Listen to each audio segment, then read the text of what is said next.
Charles Leclerc and the battle for Ferrari's future. Welcome back, Formula One fans. 2020 was not a good year for Ferrari. Penalised for their 2019 power unit skirting into illegal territory, they were stuck not being able to use their full power potential, and this extended to Haas and Alfa Romeo, both also using Ferrari power units. This meant we were shocked to see Ferrari tailing in the bottom half of the grid, having placed battles with the Williams cars some weeks. The mighty had fallen, and fallen hard.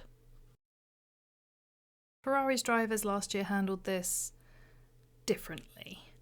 Sebastian Vettel, who partway through the year announced his split from Ferrari, did not adjust to the difficulties of the 2020 car well. Or maybe he just couldn't be bothered to try and fight for results in a car that was so poor compared to the previous year. We love him, but Seb doesn't handle it well when he's stuck with subpar tools, and he basically sulked at the back of the grid, just barely scraping into the points most of the season. He was the very picture of do not care. Charles Leclerc, on the other hand, seemed to drag that hamstrung Ferrari up the grid by willpower alone some weekends. As much as he'd already proved he had talent and was a skilled driver, 2020 was the year his determination and fight was made clear to everyone watching Formula One. Sure, he had 4 DNFs, but other than that, he only finished outside the points 3 times. He fought tooth and nail for every place in every race, and he should be commended for it. Could Seb have done the same? Well, there's a question. It's hard to tell, but I think we'd be stupid to ignore the impact the end of his Ferrari contract had on his performance.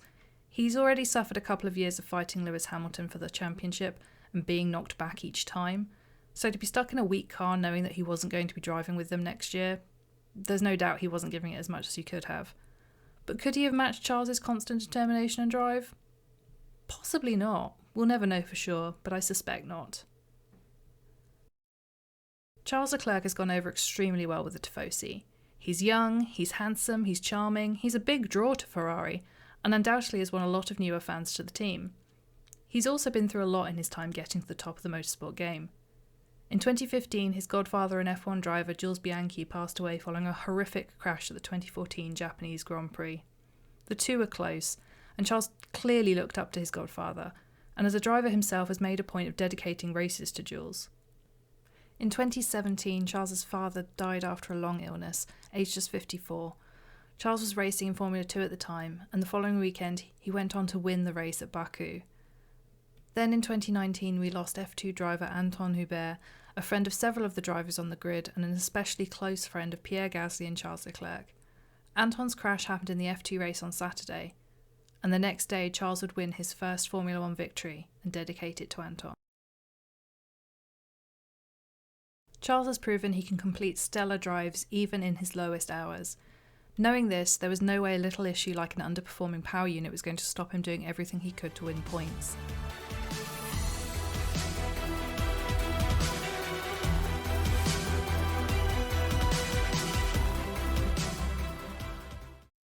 This year, he's coupled with Carlos Sainz, who made the move from McLaren to replace Seb.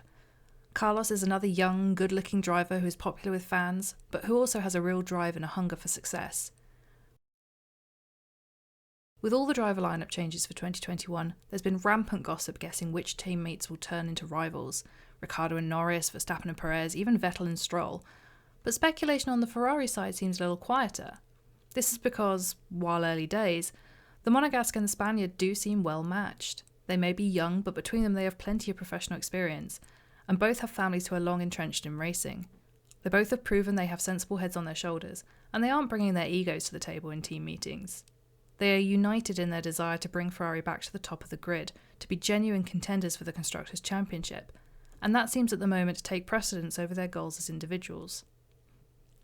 Mario Binotto has told the pair there will be no number one driver at Ferrari in 2021, and both of them have been very open in interviews about how they plan to handle any potential conflict.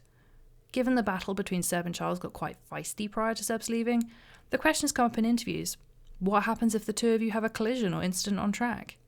Charles was matter of fact, saying he knows the difference between a crash on track and a clash off track, and that if they did end up wheel to wheel, their relationship is strong enough to be frank with one another. Carlos likewise said that he knew they both have enough integrity and maturity to admit when they make a mistake, but he didn't think it would come to that.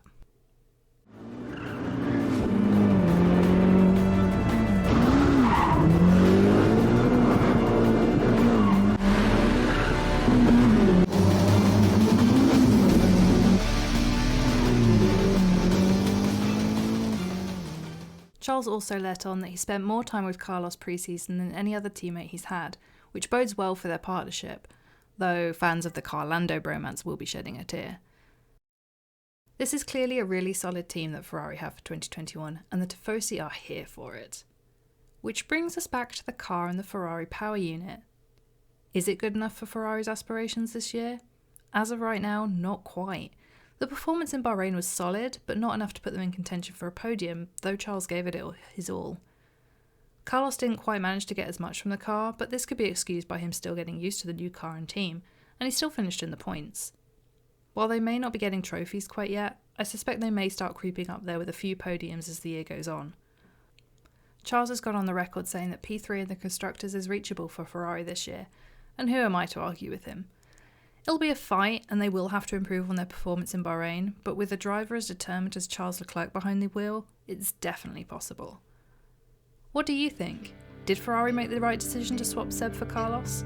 Can Charles Leclerc continue to drag his car higher and higher as the season goes on? And is he right? Could Ferrari take P3 in the Constructors' Championship in 2021? Leave us your thoughts below and hit like and subscribe to make sure you don't miss out on the next Formula 1 video.